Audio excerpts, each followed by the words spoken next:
going to go to Kentucky and Arkansas here. Kentucky or Arkansas at this point? You can start with this one. I mean, look. Big Blue, baby. Go Big Blue. Big Blue Nation. I might be a member of Big Blue Nation at this point. I really wanted you to do a in. little Woo Pig Suey chant. No, I can't even Can do you it. do that? I can.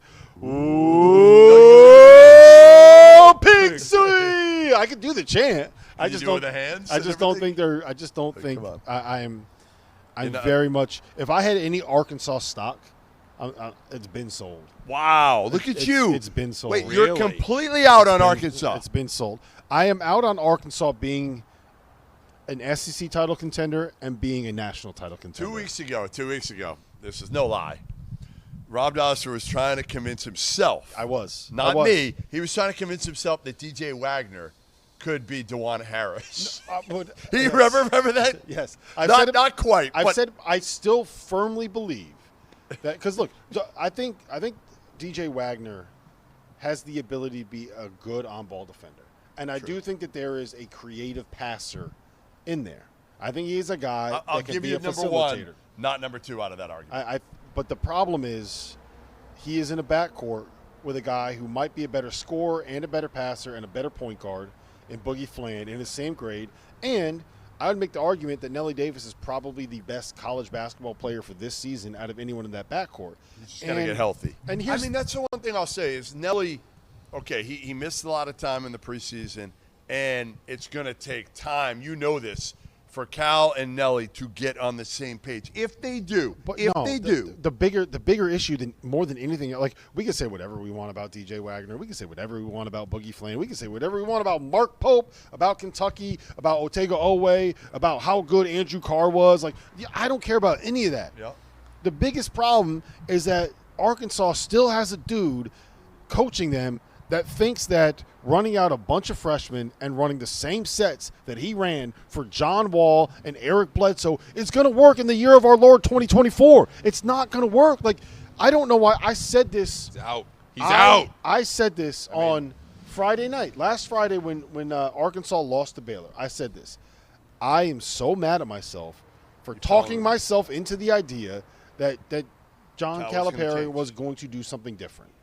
And he's not doing anything different. And like, I don't understand why you thought that when he has the exact same staff. Because he brought Kenny Payne back. Because he did something completely different last year, and it worked. He had John Welch on his staff. It worked as well as we have seen it work for a Kentucky team in years.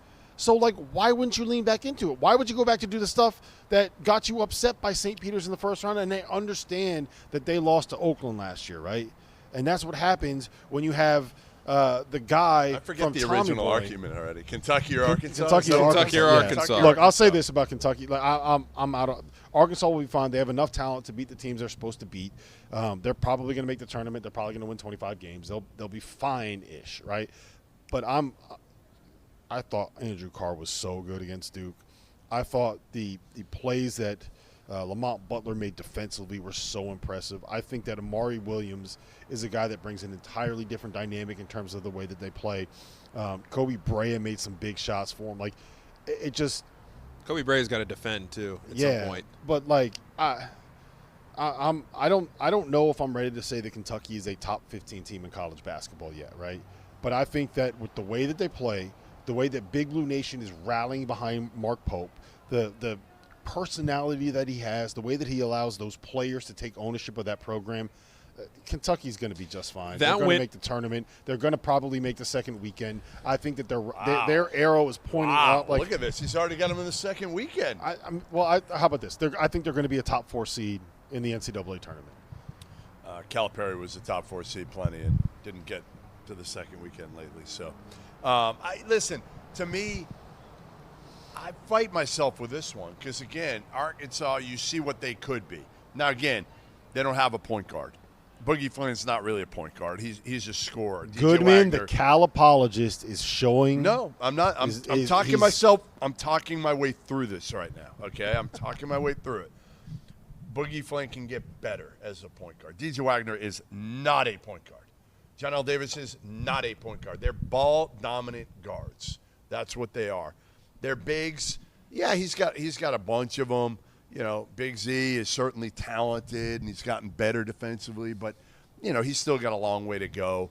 I just, to me, their upside is high, but I'm with you. I trust Mark Pope. He's the difference for me.